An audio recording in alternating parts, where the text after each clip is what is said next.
Partai Golkar resmi mengusung Prabowo Subianto dan Gibran Rakabuming Raka sebagai bakal capres dan cawapres di Pilpres 2024. Sikap Partai Golkar tersebut diputuskan dalam Rapimnas Partai Golkar yang berlangsung hari ini di kantor DPP Partai Golkar di Selipi, Jakarta Barat. Dalam rapat pimpinan nasional atau Rapimnas yang berlangsung Sabtu siang di kantor DPP Partai Golkar Selipi, Jakarta Barat, Partai Golkar secara resmi mengusulkan Gibran Rakabuming Raka sebagai bakal cawapres pendamping baca pres Prabowo Subianto. Setelah keputusan tersebut, Ketua Umum Partai Golkar akan kemudian langsung menyerahkan hasil Rapimnas itu ke Prabowo Subianto untuk dibawa ke dalam pertemuan forum Ketua Umum Partai Koalisi Indonesia Maju. Jasa para pahlawan, hadir di sini Pak Bambang Susatyo, Ketua MPR, para Wakil Ketua Umum Pak Ahmad Doli. Hasil pertemuan dengan para Ketua DPD tadi malam Pak, kami rapat cukup lama, cukup hangat, tapi semuanya konsensus. Mengusulkan, saya tanya dulu, mengusulkan dan mendukung Mas Gibran Rakabuming Raka untuk kita pasangkan dengan Pak Prabowo sebagai bakal calon presiden Republik Indonesia. Apakah setuju? Aceh setuju? Papua setuju? Sulawesi setuju? NTT setuju? Jawa Barat setuju? Banten, Jawa Tengah, Jawa Timur, Bali, NTT, NTB, Kalimantan, Pak Prabowo, semua setuju. Pemirsa, Gibran Rakabuming Raka yang merupakan wali kota Solo dan juga putra sulung Joko Widodo menghadiri Rapimnas Partai Golkar. Gibran tiba di kantor DPP pada Sabtu siang tadi. Kedatangan putra sulung Presiden Joko Widodo itu disambut dengan pelukan dari Menpora Dito Artejo. Kedatangan Gibran ini setelah Golkar memutuskan di Rapimnas untuk mendukung Gibran jadi bacawa pres dari Prabowo Subianto. Partai Golkar sebelumnya resmi mengumumkan Gibran Rakabuming Raka sebagai bakal calon wakil presiden atau bacawa pres yang berpasangan dengan Prabowo Subianto. Gibran mengenakan baju berwarna batik coklat. Usai tiba di lokasi, Gibran langsung masuk ke bagian dalam kantor DPP. Ketua Umum Partai Golkar, Erlangga Hartarto, kemudian secara resmi menyerahkan dukungan kepada Gibran sebagai bacawa pres Prabowo Subianto. Hal itu berdasarkan keputusan Rapimnas Golkar yang digelar pada Sabtu ini.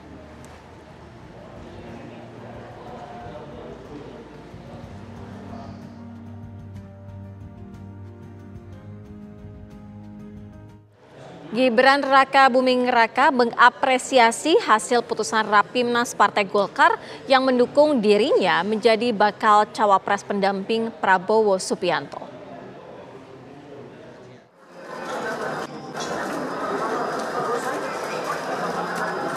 Assalamualaikum warahmatullahi wabarakatuh. Yang saya hormati Pak Ketua Umum,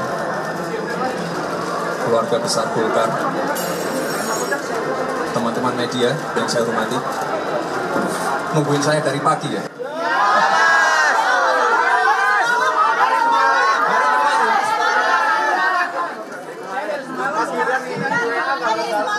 Dari semalam. Oh ya? Udah di WA. Kesatu kayaknya. Kesatu coba deh. Ya ini kan baru nyampe. Ada nggak? Kasih tahu. Ya, terima kasih sekali teman-teman media yang sudah setia menunggu. Sekali lagi saya ucapkan terima kasih kepada keluarga besar Golkar. Saya sangat mengapresiasi hasil Rapimnas pada siang hari ini. Untuk selanjutnya akan kami koordinasikan akan kami tindak lanjuti bersama dengan Pak Prabowo. Sekian, terima kasih. Wassalamualaikum warahmatullahi wabarakatuh. Tidak perlu pertanyaan, terima kasih.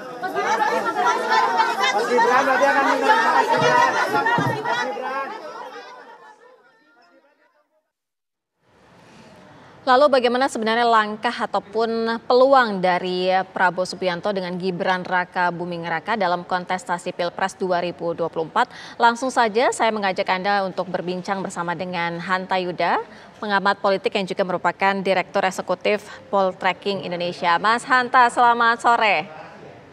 Selamat sore, Sira. Ya, Mas Hanta, kalau misalnya kita berbicara mengenai peluang antara Prabowo yang sudah disampaikan akan berpasangan dengan Gibran Raka Buming Raka, di mana sudah didukung oleh Golkar, ini artinya akan seperti apa? Ya, nama Gibran ini bagi Pak Prabowo, Sira, adalah saya mengistilahkan pisau bermata dua itu begini. Beliau adalah faktor yang bisa melambungkan atau melentingkan elektabilitas Pak Prabowo ketika berpasangan, tetapi di saat yang sama juga memiliki potensi bisa mendegradasi atau memperosokkan elektabilitasnya. Kita lihat dari sisi kekuatan dulu, di mana kekuatan terbesar yang dimiliki oleh Mas Gibran yang harus diakui adalah dia mampu membawa basis suara Pak Jokowi ke Pak Prabowo lebih solid lagi, terutama menggeser pemilihnya Mas Ganjar. Dan terutama di basis Jawa Tengah itu berpotensi memecah basisnya Ganjar Pranowo. Ditambah misalnya NTT, kemudian sebagian besar Sumatera Utara, Lampung, Jawa Timur, dan lain sebagainya. Ini potensi besar karena Gibran bukan sekedar Mas Gibran, tapi membawa nama besar Pak Jokowi. Dan disitulah potensi besarnya bergesernya suara ke Pak Prabowo. Potensi besar yang kedua bagi Pak Prabowo ketika mengambil Mas Gibran sebagai cawapres adalah dari sisi soliditas partai, mesin politiknya. Hari ini misalnya yang sudah dipemantik awalnya Golkar, saya kira cukup cerdas langkah Golkar ini mengambil peran pertama. Kalau ini kejadian berpasangan, maka ini akan menjadi solusi di internal koalisi. Artinya apa? Kekuatan Gibran adalah menyolidkan seluruh bangunan mesin-mesin elektoral yang berjejaring ke Pak Jokowi. Semuanya, partai koalisi kah, relawankah, dan lain sebagainya. Itu akan menjadi titik kekuatan bagi Pak Prabowo, mesinnya elektoral itu. Yang ketiga, ini sekaligus kalau berpasangan dengan Mas Gibran, akan mendapatkan Jokowi effect atau faktor Pak Jokowi bisa dikapitalisasi dengan maksimal oleh Pak Prabowo, sekaligus bisa mengunci atau memantapkan atau pergerakan telunjuk Pak Jokowi itu sudah mantap ke Pak Prabowo. Jadi tidak ada lagi istilah dua kaki dan sebagainya. Dan itu sedikit banyak akan berpengaruh kepada suara Pak Prabowo, Sira. Itu tiga kekuatan terkuatnya. Tapi di saat yang sama, Sira, saya kira juga ada tiga potensi yang sebaliknya yang harus diambil langkah-langkah untuk antisipatif, solusi yang lebih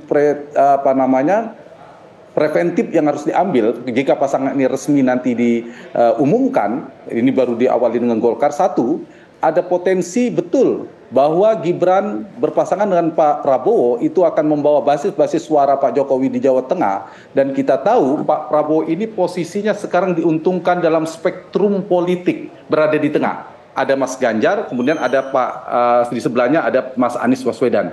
Nah, Pak Prabowo itu berada di tengah. Kenapa? Jawabannya, Sira. Di head to head, simulasi dua pasangan atau dua capres, Pak Prabowo selalu unggul.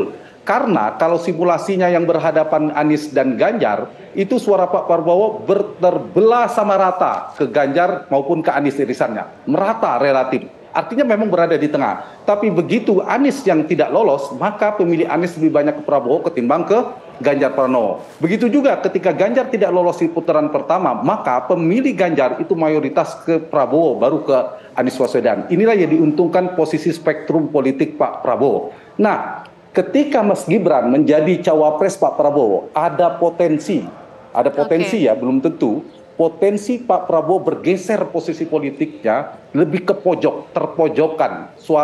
Posisi yang sangat diuntungkan di tengah tadi itu bisa bergeser mengambil posisi Ganjar Pranowo. Meskipun Mas Ganjar juga tidak otomatis bisa ke tengah. Nah, pada posisi ini maka ada potensi pemilih Pak Prabowo yang berbasis 2019 yang lalu, yang juga mungkin sebagian kontra Pak Jokowi, yang tidak terlalu mengapresiasi kinerja Pak Jokowi di basis-basis Pak Jokowi kalah, seperti Jawa Barat misalnya, Aceh, Sumatera Barat dan sebagainya, ada potensi untuk pergi. Nah, inilah langkah mitigasi atau langkah antisipatif yang harus dipikirkan oleh Pak Prabowo dan Mas Gibran supaya pemilih Pak Prabowo ini harus ada treatment tidak pergi. Kalau tidak hati-hati dengan spektrum yang tadi sudah posisi Pak Prabowo diuntungkan, bisa pergi basis masanya. Ini yang saya kira, yang saya istilahkan tadi punya potensi risiko yang juga tinggi.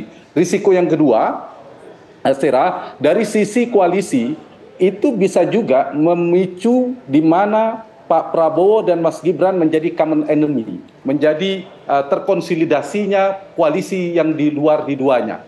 Jadi menjadi musuh bersama, akan diserang kedua-duanya. Bagaimana mereka menghadapi tantangan di dua ini, terkonsolidasi, kontraksi politiknya makin keras, tidak hanya ke PD Perjuangan, tapi lawan-lawan politik akan muncul lebih banyak. Dan terakhir yang ketiga adalah kemungkinan ada potensi faktor Jokowi positif, di saat yang sama juga ada semacam ancaman isu eskalasi politik dinasti dan sebagainya. Jadi saya kira ini potensial, tapi harus dipikir langkah-langkah untuk menyelesaikan tiga hal yang saya katakan tadi.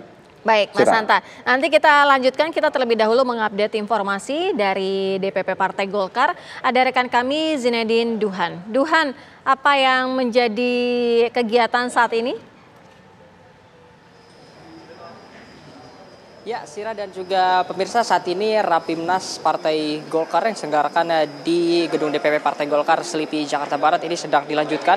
Namun memang agenda saat ini Rapimnas secara tertutup dikarenakan juga memang akan membahas langkah-langkah politik ke depannya, termasuk strategi-strategi juga untuk pemenangan nantinya baik di Pileg maupun Pilkada. Adapun tadi Sira dan juga pemirsa, ini Partai Golkar telah mengumumkan ini akan mengusung Gibran Rakabuming Raka untuk mendampingi bakal calon presiden yang diusung oleh Koalisi Indonesia Maju, Prabowo Subianto, dalam pemilu 2024. Lalu seperti apa sebetulnya komunikasi yang terjalin ini antara Gibran dan juga Golkar selama ini hingga akhirnya Golkar memutuskan untuk mengusung Gibran? Kita akan bertanyakan langsung kepada Wakil Ketua Umum Partai Golkar, Mbak Nurul Arifin. Mbak Nurul, sebetulnya komunikasi dengan Gibran ini seperti apa sehingga akhirnya jadi gitu untuk mengusung Gibran?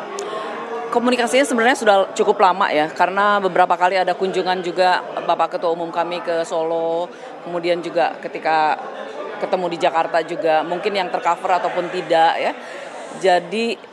Jadi pertemuannya bukan cuma baru kali ini, tapi ini sudah menjadi ujung dari pertemuan mungkin, dan keputusan memutuskan untuk kemudian mengusung Gibran ini sudah dipikirkan dengan matang begitu ya, dan dikeluarkan keputusan bersama, dan kemudian juga dari hasil Rapimnasnya sendiri mendengarkan dari ketua-ketua provinsi se-Indonesia mengatakan persetujuannya dan mengusung Gibran sebagai wakil presiden dari Partai Golkar yang diusung dari Partai Golkar.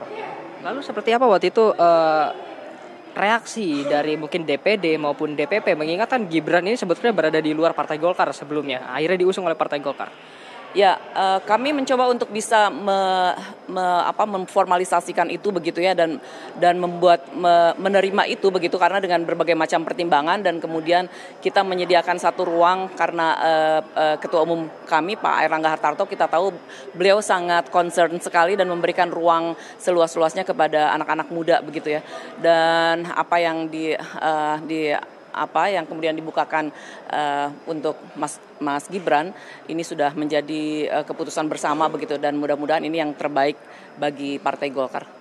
Tadi kan Gibran sendiri datang dan menyetujui untuk diusung oleh Partai Golkar. Nah, awalnya respon dari Gibran ini seperti apa saat tahu Partai Golkar ingin mencalonkannya sebagai cawapres? Ini kan sudah yang terakhir maksudnya, keputusan sampai datang ke sini ini sudah merupakan keputusan yang terakhir untuk Mas Gibrannya sendiri datang, dan sebetulnya datang pasti mengiyakan lah, kan kalau tidak mungkin kalau datang kemudian tanpa keputusan yang pasti begitu. Nah tinggal nanti kita lihat formalitasnya seperti apa, karena kita tahu sendiri bahwa Mas Gibran masih menjadi wali kota di Surakarta, kemudian masih menjadi kader dari partai lain begitu ya, dan kita menghormati mekanisme yang harus Mas Gibran lakukan, dan kemudian juga kita dari tadi kita dengar ini kan dewan-dewan baru menyampaikan sikapnya ya, dan nasihat-nasihat politiknya, berharap juga Mas Gibran bisa masuk ke Partai Golkar begitu supaya lebih legitimate dan diusung oleh Partai Golkar. Kita tunggu saja, karena buat kami ya pintunya sangat terbuka untuk siapapun kader yang ingin masuk bergabung dengan Partai Golkar. Lalu untuk partai-partai yang masih satu koalisi Indonesia Maju, apakah ini sudah tahu atau sebelum sudah ada obrolan ini mengenai diangkatnya Gibran menjadi cawapres, atau mungkin nantinya dari partai-partai lain juga akan mengusung Gibran juga, seperti apa? Kalau dari media yang saya baca begitu ya, Mas Gibran ini kan sudah melakukan juga komunikasi politik dengan yang lain-lain. Begitu juga Bapak Prabowo dan Bapak Ketum kami ya. Jadi waktu yang sangat cepat begitu dan dinamika politik yang sangat dinamis sekali. Pembicaraan dari kemarin, dari tadi malam kita baca semuanya dan kita dengar juga ya terakumulasi pada hari ini, kemudian diumumkan begitu. Jadi semuanya sudah melalui proses politik ya, melalui proses politik dan komunikasi politik dan tidak ujuk-ujuk gitu. Jadi kesepakatan ini menjadi keputusan politik pada hari ini. Jadi saya kira tidak ada ujuk-ujuk Mas. Kalau tidak ada komunikasi ini tidak akan terjadi semuanya. Terakhir, ini lalu agendanya ke depan seperti apa nih untuk Gibran mungkin yang setelah diusung? Kita masih menunggu ya, tunggulah dalam beberapa hari ini menjelang pendaftaran ke KPU, kan terakhir hari Rabu ya. Kita tunggu, besok juga masih ada agenda, dan kita tunggu lagi. Setiap hari sangat menarik dan sangat dinamis, kita harus cermati bersama. Saya kira ini kita tunggu semuanya, bukan cuma kami saja. Terima kasih banyak Mbak Nurul untuk informasinya. Ya pemirsa, itu dia memang informasi yang disampaikan oleh Wakil Ketua Umum Partai Golkar Nurul Arifin, yang juga menyebutkan tadi komunikasi dengan Gibran ini sudah berjalan dengan lama, dan juga memang Partai Golkar melihat kualitas sendiri dari seorang Gibran meskipun masih berada di bawah usia 40 tahun. Untuk sementara itu informasi yang dapat saya sampaikan. Sira. Zinedine Duhan, informasi langsung dari DPP Partai Golkar, di mana Rapimnas Partai Golkar masih dilakukan secara tertutup. Pemirsa, Breaking News TV One segera kembali usai jeda.